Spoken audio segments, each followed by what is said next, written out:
မင်္ဂလာပါဒီညတော့ကျွန်တော်ကဒီ sales data နဲ့ပတ်သက်ပြီးတော့နောက်ထပ် method 2ခုထပ်သင်ပေးမှာပေါ့နော်ပထမ lesson မှာတော့ကျွန်တော် method 3ခုပြောပြခဲ့တယ်ဒီနေ့ကျွန်တော်တို့ဒီ sales data ကိုဘယ်လိုမျိုး analyze လုပ်မလဲဆိုတော့ lesson မှာ number 2ပေါ့နော်နှစ်ခုကျွန်တော်ပြောပြမယ်အရင်ဆုံးတော့ကျွန်တော်တို့ trend line ကိုဘယ်လိုသုံးမလဲဆိုတဲ့ method ကိုအရင်ဆုံးပြောပြပါမယ်အဲ့တော့ကျွန်တော်တို့ဒီ data လေးကိုကြည့်လိုက်လို့ရှိရင်တွေ့ရမှာက yearly sales data ဖြစ်တယ်ပေါ့နော်2022ခုနှစ်အတွက်ပေါ့ဆိုကြတော့ကျွန်တော်နည်းနည်းလေး2022ဆိုရင်ကိုကမပြီးသေးမရောက်သေးဆို2021လို့ပြောင်းတယ်နော်2021အတွက်ရောင်းခဲ့ရတဲ့ data တွေကိုကြည့်တဲ့အခါမှာ January လထဲမှာက629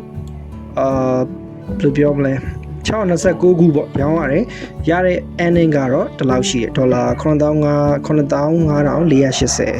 February လမှာကျတော့920ဖြစ်920ရောက်အခုရောင်းခဲ့ရပြီးတော့ဝင်ငွေရဒီလောက်ပေါ့နော်စသဖြင့်ဒီလိုရှိတယ်အဲ့တော့အဲ့ trend line ကိုကျွန်တော်တို့ကchat တစ်ခုနဲ့ကျွန်တော်တို့ analyze လုပ်ကြည့်မယ်ပေါ့ဒီတိုင်းကြည့်ရင်မရဘူးလားဆိုတော့ရတယ်ဒါပေမဲ့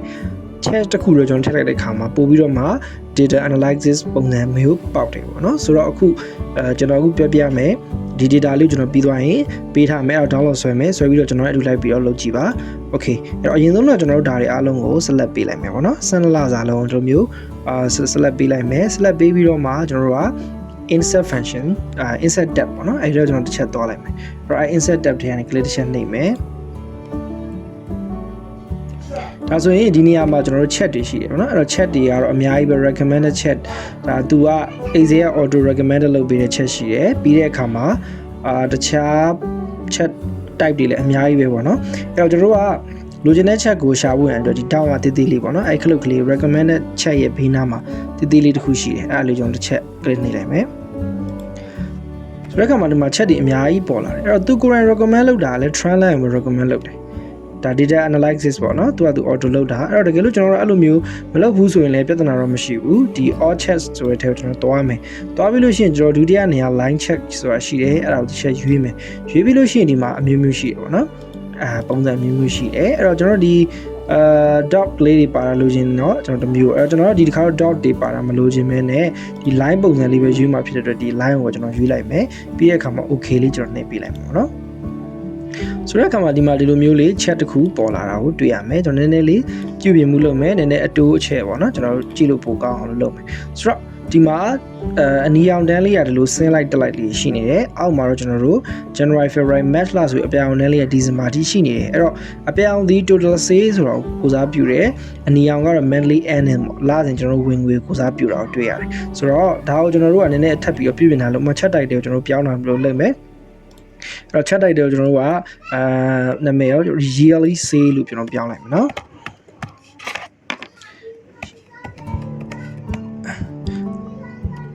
โอเคเนาะပြီးတော့ကျွန်တော်တို့ကဒီ chat ရဲ့ design ကိုတော့ကျွန်တော်တို့ဒီမှာ chat တစ်ခုကိုကျွန်တော်တို့တိစောက်လိုက်ပြီးဆိုတော့ auto ဒီမှာ chat 2ဆိုပြီးတော့ chat design and format ဆိုတဲ့ tab နှစ်ခုနောက်ထပ်ပေါ်လာတယ်ဒီမှာကျွန်တော်တို့ပုံစံလေးတွေပြောင်းလို့ရတယ်အဲ့နောက်ခံကိုအနက်ရောင်လေးကျွန်တော်ထားခြင်းနဲ့ဆိုရင်ဒီအနက်ကလေးကိုသုံးလို့ရတယ်နောက်ခံကိုကျွန်တော်တို့နည်းနည်းအရောင်တချို့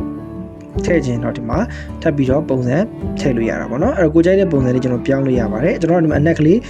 သုံးကြည့်မယ်ပေါ့နော်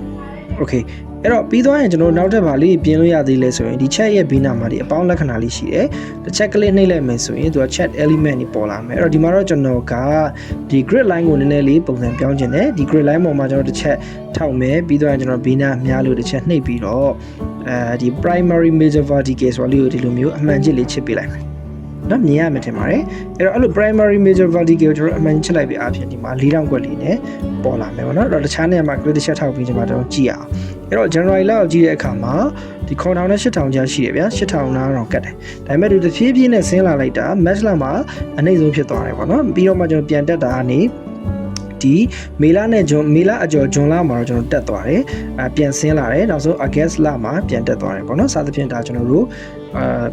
data ကို analysis လုပ်ပြီးကြည့်ရတာအရန်ကိုအခုလိုမျိုးလွယ်ကူတော့တွေ့ရမယ်တကယ်လို့ကိုယ့်ရဲ့ဒီအထက်လူကြီးစိုးမဟုတ်ကိုရိုင်းရလည်းဒီ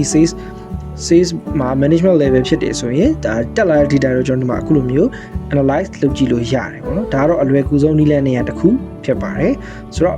ဒါ method number 4ဖြစ်ပါတယ်အဲ့တော့ method number 4ပြီးသွားလို့ရှိရင်ကျွန်တော်နောက်ထပ် method number 5ကိုဆက်ပြီးတော့ပြောသွားပါမယ်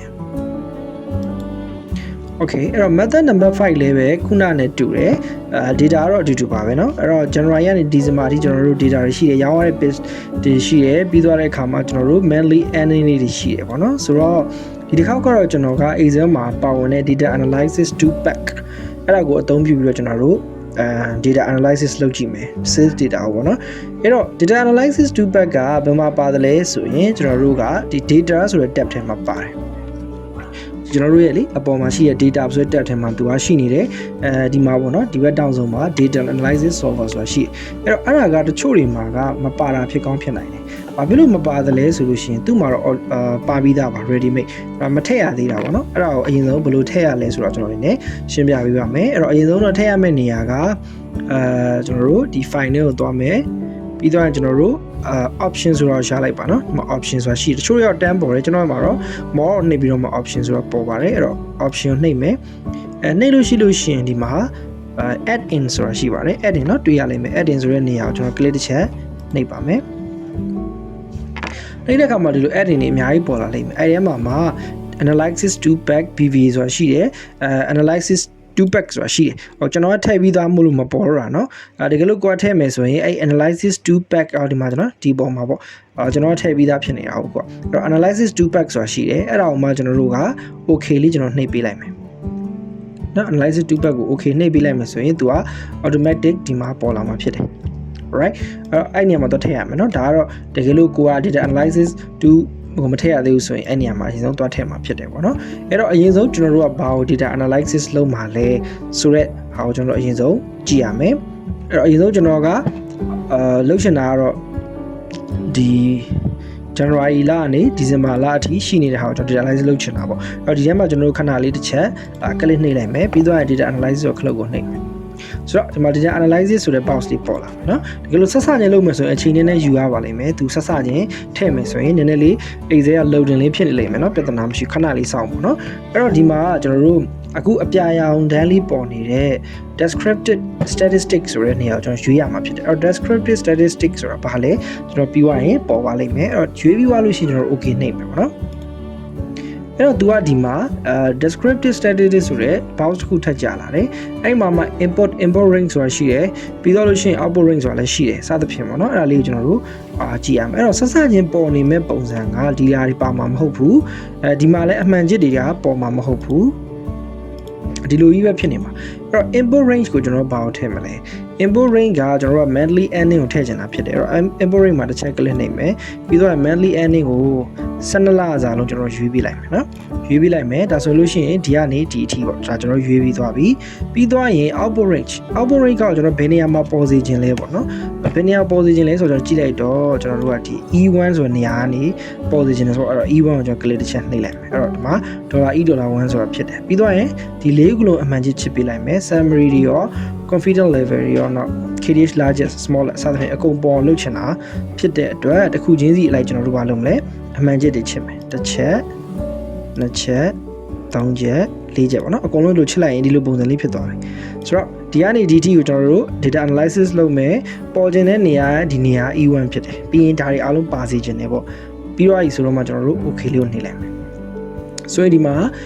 ဒီလိုနောက်ထပ် box လေးတစ်ခုပေါ်လာတာကိုတွေ့ရမယ်အဲ့တော့ဒီကနေ DT အတွင်းမှာပါဝင်တဲ့သူ့မှာပေါ့နော် data analysis 2 pack ကလုပ်ပေးနိုင်တဲ့ဟာတွေအကုန်လုံးပါတယ်နော် mean ဆိုတာပါတယ်standard error median ကဘယ်လောက် mode ကဘယ်လောက် standard deviation ကဘယ်လောက် accounting သမားတွေသိပါလိမ့်မယ်နော် sample variance ဘယ်လောက်နော် Cato 6စသဖြင့်နော် sample ဟိုတကယ် accounting ကျွမ်းကျင်တဲ့ LCCN တို့ဘောလုံးမှာသိပါလိမ့်မယ်အဲ့တော့ကျွန်တော်တို့ကတော့ရှင်းရှင်းလေးနားလည်ရတော့minimum ဘယ်လောက် maximum ဘယ်လောက်စုစုပေါင်းပေါင်းလက်ကဘယ်လောက် counting ကဘယ်လောက်အကြီးဆုံးကဘယ်လောက်အငယ်ဆုံးကဘယ်လောက်စသဖြင့်ဒါတွေလည်း auto ပါပါလိမ့်မယ်အဲ့တော့ကျွန်တော်တို့ဒီမှာcolumn 1ဆိုတဲ့နေရာကိုကျွန်တော်တို့ကဟိုပါပေါ့နော်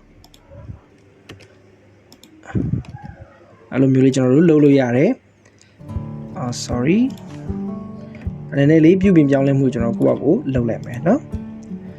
March လုပ်လိုက်မယ် okay ဒါဆိုလို့ရှိရင် monthly earning ကတလောက်ပေါ့အဲ့တော့ကျွန်တော်တို့ကဒါကိုနည်းနည်းလေးအဆင်ပြေသွားအောင်ကြည့်လို့ကောင်းအောင်စလုံးနည်းနည်းကြီးတာတော့เนาะအလဲကိုပို့တာတော့ဒါမျိုးလေးကျွန်တော်တို့လုပ်လိုက်မယ်ကစရာကွက်လေးထည့်တာတော့ ဆိုလို့ကျွန်တော်ပို့ပြီးတော့မှကြည့်လို့လည်းကောင်းသွားတယ်ပို့ပြီးတော့လည်းအဆင်ပြေသွားတာပေါ့ okay เนาะတကယ်တော့ဘာကိုပြောချင်တာလဲဆိုရင်ကျွန်တော်တို့မှာရှိနေတဲ့ data ကိုဒီ data analysis 2 pack ကိုသုံးပြီးတော့ data analyze လုပ်လိုက်တာပဲokay เนาะဒါတွေကတော့ accounting အသုံးအနှုန်းတွေဖြစ်တယ်ကျွန်တော်တို့လွယ်လွယ်ကူကူသိရတာတော့ sum တို့ count တို့ largest တို့ smallest တို့ပေါ့เนาะပြီးတော့အဲ့မှာ deviation တွေလည်းပါတယ်variance တွေလည်းပါတယ် kurtosis တွေလည်းပါတယ်စသဖြင့်ပေါ့เนาะ okay အဲ့တော့ကျွန်တော်တို့ကဒီတစ်နှစ်စာပဲခုနလိုကျွန်တော်တို့အရှိမ trend line နဲ့လည်းကြည့်တယ်ဒါ trend line နဲ့ကြည့်တာတကယ်လို့ပို့ပြီးတော့မှကိုကဟိုဖြစ်ချင်နေဆိုရင်ခုနလို descriptive ကျွန်တော်တို့ဘာလို့ရလဲပို့ပြီးတော့data analysis ကိုသုံးပြီးတော့ကျွန်တော်တို့ကြည့်လို့ရတယ်ပေါ့ဒါကတော့ method number 5ဖြစ်တာပေါ့နော်အဲ့တော့ဒါဆိုလို့ရှိရင်ကျွန်တော်ဒီ sales data ကို analyze လုပ်တဲ့ method 5ခုကိုတော့အားလုံးပဲလွယ်လွယ်ကူကူနဲ့နားလည်မယ်လို့ကျွန်တော်ထင်ပါတယ်အဲ့တော့နောက်ထပ်လာမယ် lesson တွေမှာလည်းအားလုံးပဲကျွန်တော်ဆက်ပြီးတော့ရှင်းပြပေးပါဦးမယ်အဲ့တော့ကိုတကယ်လို့သိချင်တဲ့အရာတွေတက်ချင်တဲ့သင်တန်းတွေရှင်လဲ comment တို့မဟုတ် messenger နေလာပြီးတော့ပြောလို့ရပါတယ်ဆိုတော့အားလုံးကျေးဇူးတင်ပါတယ်နောက်သင်ခန်းဆိုင်မှာပြန်ဆုံပါမယ်ခင်ဗျာ